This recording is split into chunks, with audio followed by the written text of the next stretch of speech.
na psicoterapia, que dentro de você se forme um novo esquema, um esquema mais saudável, né? O conceito básico da teoria cognitivo-comportamental e da psicopatologia, nesse caminho da cognitivo-comportamental, é que esse mesmo fenômeno, ele está aí subjacente a manter a psicopatologia que você vive, né? Então, pessoas que sofrem com algum problema psicopatológico, elas mantêm os esquemas não saudáveis até ela, assimilando esses esquemas, ao invés de mudar para outros esquemas de acomodação mais saudáveis, né? E isso é uma tarefa do tratamento da psicologia, é você mudar esse esquema mais disfuncional que a pessoa vive e ajudá-las a mudar para uma acomodação mais saudável. Esse que é o caminho da psicoterapia, né? E muita pesquisa no modelo cognitivo psicopatológico tem sido feita, muitas técnicas terapêuticas da psicologia cognitivo comportamental, foco, informação são processadas e modificadas, né? Muitas vezes as pessoas ficam surpresas porque o modelo cognitivo ele vai sugerir que é melhor você focar nos esquemas do que nos vieses cognitivos, né? Então, acima de tudo, o esquema ele está aí embaixo dos desvios cognitivos, das distorções cognitivas. E mudando as distorções cognitivas, muitas vezes, você não muda na alteração do esquema, mas porque muitas vezes você vai ficar frágil aí e pode cair em problemas antigos, né?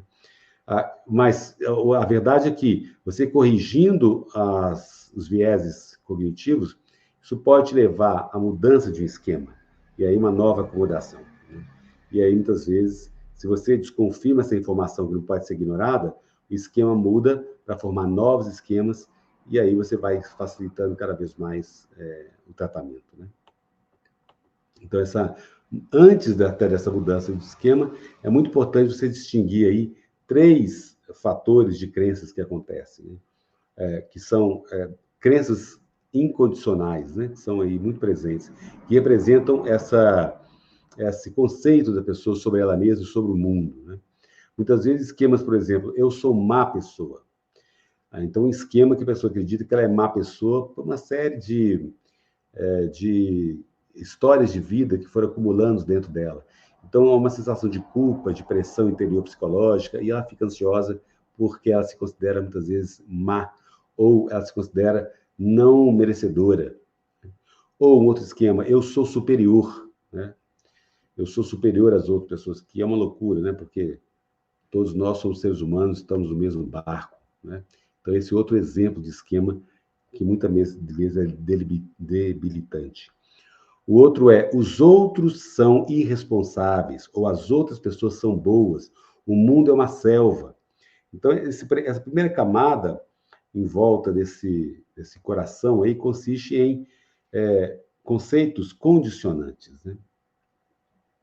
E onde tem crenças também de relacionamentos que são formadas. E se eu fizer isso, então acontece comigo. Se eu deixar as pessoas descobrirem quem eu realmente sou, eles vão me rejeitar. Porque você, no fundo, se considera uma má pessoa, né? Então, e se eu ficar muito ligado às outras pessoas, eles vão me abandonar. Se eu mostrar fraqueza, os outros vão me humilhar. Então, esse tipo de esquema interior, ele vai promover uma série de atitudes de defesa e de tensões psicológicas que vão aumentar a sua ansiedade mesmo. E outros conjuntos de crenças instrumentais, elas são representadas por crenças sobre o ato que eu tenho de evitar as coisas ruins, né? E querer coisas boas mesmo, né? Que é outra camada mesmo. Então, por exemplo, eu checar os motivos escondidos dos outros, eu ficar muitas vezes perguntando, não, o que ele está interessado, por que ele está me tratando bem, tem alguma coisa aí por trás disso. Ou eu evitar mostrar emoções, ou eu mostrar, eu sou o chefe, me considerar como chefe o tempo todo, né? Ou eu ter aí uma ordem de crenças que não são realmente, refletem o tipo de quem eu sou mesmo, né? E aí, às vezes, essa diferença entre a aparência, o que é observável e o que é menos observável, né? E o que está trás da superfície mesmo. Então, a teoria cognitiva comportamental, ela vai postular que é necessária a mudança comportamental e cognitiva das estratégias para direcionar você a sair dessas armadilhas do esquema e das crenças, modificar as crenças para que você possa ter mais qualidade de vida e menos ansiedade. Então, as estratégias para essa mudança instrumental das crenças, elas vão determinar quais situações você vai entrar, né? Como que você vai elaborar essas situações, como as pessoas vão estar comportando nas informações. Muitas vezes, a sua preocupação é: eu não posso controlar o outro, eu não posso controlar a relação com o outro, eu não posso controlar como o outro reage. E aí eu fico muito tenso, muito ansioso, porque eu fico na dúvida do comportamento do outro. Mas o que nós precisamos trabalhar numa psicoterapia é, cada vez eu posso saber de mim mesmo. Então, a minha relação comigo mesmo, ela vai definir como que os outros vão relacionar comigo. E muitas vezes, você se coloca numa postura de maior fragilidade, aí a tensão aumenta, você fica se sentindo na dependência do outro, da reação do outro. Né? É claro que o outro, muitas vezes, pode não gostar de você, ou pode ter uma série de tensões para com você. Mas como eu lido com isso? E à medida que eu lido com maior leveza, maior segurança, maior tranquilidade, as tensões psicológicas diminuem, consequentemente, os sintomas da ansiedade diminuem também. E é isso que a gente trabalha aí, modificando as crenças centrais, esse entendimento dos esquemas que existem, para que você possa gradativamente se libertando disso, né?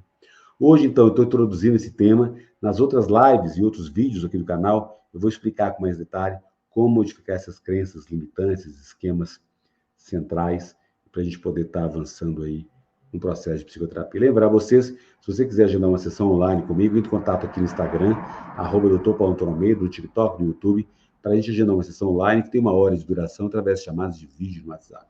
E a gente pode estar tratando as causas da sua ansiedade para que você possa ficar mais em paz, leve, tranquilo com você mesmo. Combinado? Eu vou começar a responder aqui as dúvidas. Lembra que a nossa live é curta, muitas vezes não dá tempo de responder todo mundo, mas se você está no YouTube aqui, você pode fazer um super chat, um super stick, e eu vejo seu comentário rapidamente aqui. Ele aparece colorido para mim, né?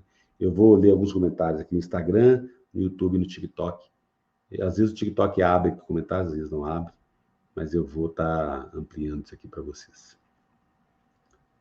Flávio, boa noite. Sinto por dentro do peito, tipo se o coração estivesse mexendo.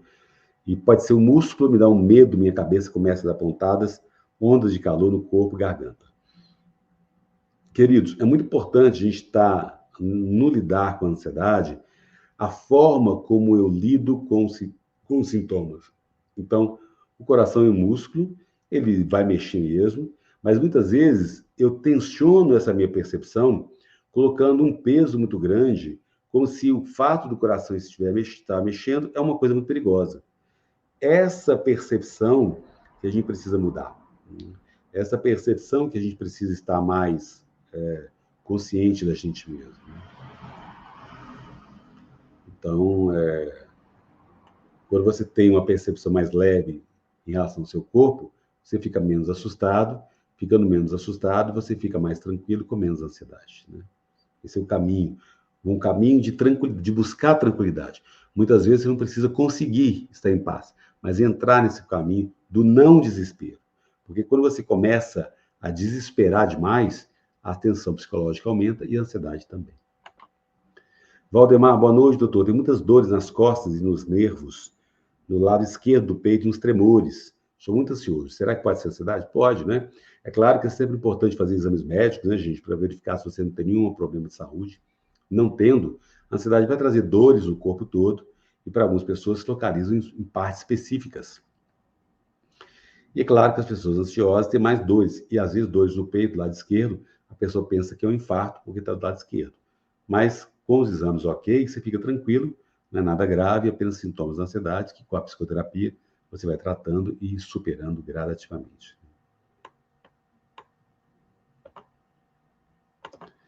Socorro, boa noite, doutor Paulo. Deus te pôs para ajudar tanta gente que você não tem ideia. Gratidão. Obrigado, Socorro. Deus abençoe, querida. Deus abençoe. Doutor, estou sentindo como se fosse um gelo nas costas, por dentro, passando para a cabeça, um peso na nuca, em seguida sinto muito sono. Faz parte da ansiedade? A glicose pode baixar durante a crise?